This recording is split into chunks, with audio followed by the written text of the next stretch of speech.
बात करते हैं हिंसा की आग में सुलग रहे फ्रांस की। पिछले 4 दिन से जल रहे फ्रांस का असली गुनहगार कौन है? पुलिस की गोली से हुई एक युवक की मौत के बाद फ्रांस में मचा फसाद महज आक्रोश है या किसी सोची समझी साजिश का हिस्सा है? क्या यूरोप के इस सबसे बड़े देश का वजूद मिटाने का षड्यंत्र रचा जा रहा है? क्या है वजह? हमारी इस खास रिपोर्ट में देखिए। मुल्क को मिटाने वाले भेड़िया मॉडल का सच।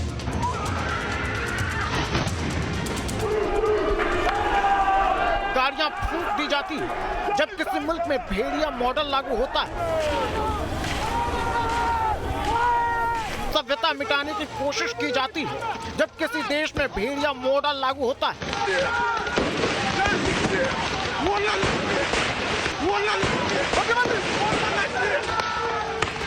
सड़कों पर सरेआम गोलियां चलाई जाती हैं जब किसी देश में भेड़िया मॉडल लागू होता है। और शहर की सुरक्षा करने वाले सुरक्षा बलों पर हमला किया जाता है जब किसी देश में भेड़िया मॉडल लागू होता है। अब सवाल यह कि आखिर ये भेड़िया मॉडल है क्या? क्यों इस भेड़िया मॉडल को फ्रांस से जोड़ा जा रहा है? और क्या ये भेड़िया मॉडल फ्रांस के वजूद के लिए खतरा बन गया है? दंगे की आग में सुलग रहे फ्रांस की तस्वीरें यूं तो पिछले कई दिनों से सामने आ रही हैं।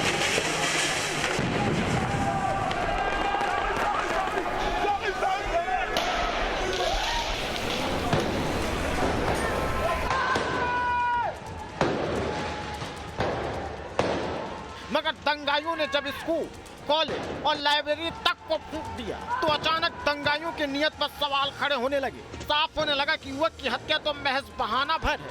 दंगाइयों का असली मकसद फ्रांस की लिबरल सोच और वहां के मल्टीकल्चर सोसाइटी को खत्म करना है, जिसके तहत मार्सिले शहर की सबसे बड़ी पब्लिक लाइब्रेरी को फूंक दिया गया। फ्रांस की इस लाइब्रेरी को ज्ञान, संस्कृति और सामुदायिक संसाधनों का नुकसान माना गया। लेकिन इस आगजनी के पीछे भेड़िया मॉडल तब सामने आया जब मार्सिले की लाइब्रेरी में लगी आग के साथ नालंदा यूनिवर्सिटी ट्रेंड करने लगा। और इसके पीछे जो वजह बताई गई वो ये है कि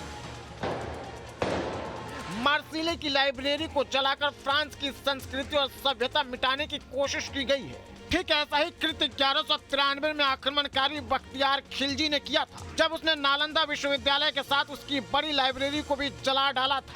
दावा किया जा रहा है कि इस दौरान 90 लाख से ज्यादा किताबें जलकर राख हो गई थी। बताते हैं कि इस दौरान आक्रमणकारियों ने कहा था कि जब एक किताब है तो इतनी किताब की क्या जरूरत। उसका इशारा कुरान की तरफ था। विश्वविद्यालय हमारा महान नालंदा था जिसे बख्तियार खिलजी ने 1193 में जलाकर नष्ट कर दिया। इसका परिणाम ये हुआ कि उस समय भारतीय और चाइनीज़ भाषाओं में जो ट्रांसलेशन का कार्य हो रहा था नालंदा में, वो सारा कार्य बंद हो गया। अब जहाँ तक इस्लाम की बात है तो उसमें पहला ही जो उपदेश लिखा हुआ है कि वो पढ़ो, तो उन्हें पढ़ने का, ज्ञान का संरक्षण करना चाहिए। लेकिन कट्टरपंथी अनजाने में लाइब्रेरीज जला करके ज्ञान के खिलाफ खड़े हो रहे हैं, जिसका विरोध होना चाहिए। ठीक 830 साल बाद फ्रांस के मार्सिले शहर में सबसे बड़ी लाइब्रेरी को आग लगाई गई। सोशल मीडिया के साथ साथ दुनिया भर के एक्सपर्ट इस घटना के पीछे सोची समझी साजिश बता रहे हैं और कहीं न कहीं जलते हुए फ्रांस के लिए इस मुल्क के लिबरल लोगों को ही वजह मान रहे हैं जिन्होंने अरब देश से आए रिफ्यूजियों को अपने घर में स्वागत किया। कह सकते हैं कि रिफ्यूजियों को शरण देना फ्रांस के आधुनिक और लिबरल सोच वाले समाज के लिए आत्मघाती फैसला बन गया है। फ्रांस का इतिहास ऐसी हिंसा और दंगों से भरा पड़ा है जब शरणार्थियों ने अपनी मांग मनवाने के लिए शहरों को सुलगाने में जरा देर नहीं लगाई। शायद यही वजह है जो दुनिया के कई देशों में शरणार्थियों को लेकर नियम कायदे सख्त किए जा रहे हैं। T news nation.